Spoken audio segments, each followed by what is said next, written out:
Welcome back to today's video. We're going to be playing Planet Coaster in today's video. Well, we're going to be working on the stucco area. And for this area, the coaster will be a B&M invert. So I already have the layout made as I did in the last episode. It's pretty similar layout to most of their older models that were produced in the late 90s. So I just went with a simple turn out of the station here, chain lift, a slight turn because pretty much all of their inverts have a slight curve of some sort going off their chain lift, goes down to just a normal valley, and then goes up into a 0G roll, then goes down and then into a vertical loop. Then it goes down again, and then it comes up into this, well, it's called a junior Emlyn. So, instead of doing a full 180, it just goes up to a little bit over 90 degrees. So, it's just a simple turnaround, basically. And then another vertical loop, slightly smaller than the other one. And then, it goes into a helix.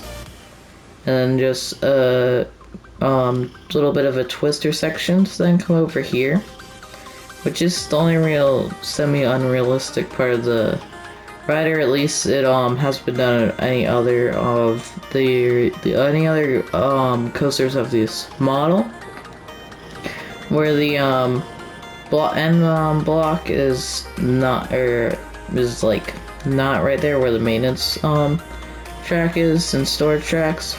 It's not right next to the station, so I just have it here. And then it just drops down a bit going over this pathway. Didn't want to get too low because then it could hit people on the path. And then it comes down here, then it goes into one little dip, and then you're into the station. And well, that's the entire ride. But I'm gonna do it like we did in the last episode, where I build the area up, and this I'm gonna mostly focus on the ride and probably the more inner portion of the area. But I'm gonna build it up, and then I'll meet up with y'all after it's all built to discuss it. But so I'll see you after I get this all built. Alrighty, so I did the well, I built up the stuff, as you can see. So we have our ride here. If we come into here, this is where our queue will start. It's just cattle pens all throughout until we get into here, which I'm gonna make the time 1 in the morning, so this way you get the whole experience, because it ain't like dark in here, as you can see it is now. So just did a little cup, and remember the park would have wanted as little like actual area inside of the mountain, because it costs a lot to like build into a mountain or just build into anything. So they would have kept it to a minimum.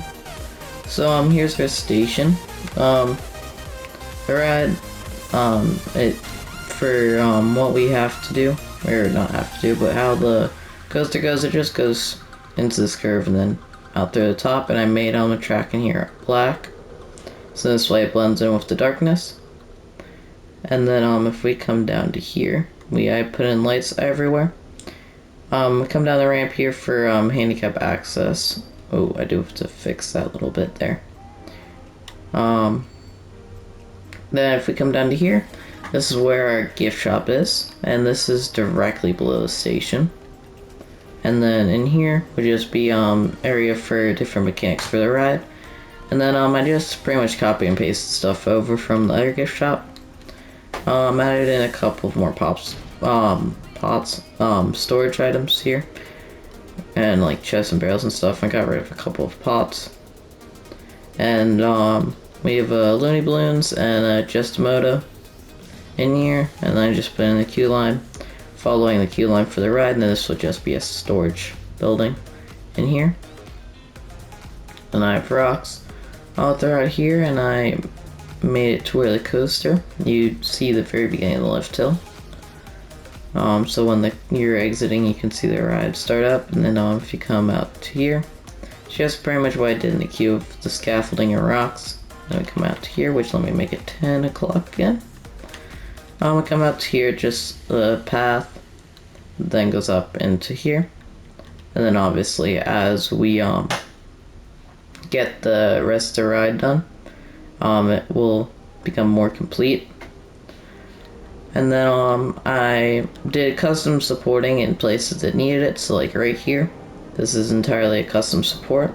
If we come over to the lift hill here, which you can see how it comes out a bit better now, I put in this custom support just to help pull it up. And then that was, I believe, if the custom supports I did.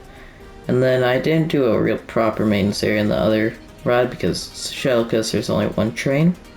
On this one, I wanted a capacity for 3 trains, so there's 2 storage tracks. I just put in rails, so this way the transfer track could actually be used to, well, move this track piece to storage the trains onto here. Currently I have 2 trains on it, but in the future, during high demands, you could put in 3 to increase capacity. Then I have our catwalk here for so what this is used for is that it's just to slow down the train when it's going into a brake run. If it's like a final brake run to where it has to stop it, it just allows for there not to need to be tires on it, which obviously reduces the price of operating it, although because of the block sections we do have to have tires on it, but it's fine. Just ignore the tires are there. And then I just put in some clutter and elevator to go down to the inner maintenance area, and then some doors here. Down here would be a mixture of just supports and storage for the ride, and then I have generators back here.